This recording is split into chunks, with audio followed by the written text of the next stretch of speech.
दोस्तों आज मैं लाया हूं प्रीमियम डेस्कटॉप आपके बजट में। ये है Lenovo का थिंक सेंटर नियो, वो भी ओपन बॉक्स कैटेगरी में। दोस्तों इसमें आपको मिलने वाला है इंटेल कोर i5 12 जनरेशन का processor and super powerful 8 GB RAM and 512 GB की NVMe SSD, वो भी सुपर फास्ट परफॉर्मेंस के साथ। अकाउंट वर्क हो, ऑफिस वर्क हो या फिर हो मल्टीटास्किंग वर्क, सब कुछ होगा आसानी से। ओपन बॉक्स कैटेगरी में है, नॉन यूज रहने वाला है और परफॉर्मेंस भरोसेमंद है, वो भी 1 साल की वारंटी के साथ एंड वारंटी ऑन सेट रहने वाली है।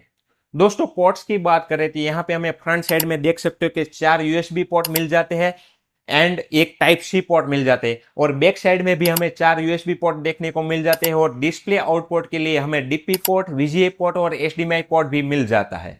दोस्तों ये डेस्कटॉप अगर आप बाजार में लेने जाओगे तो आपको 75,000 से कम प्राइस में नहीं मिलेगा, लेकिन हमारे यहाँ पे आपको ये डेस्कटॉप मिलने वाला है ओनली फॉर 43,000 में।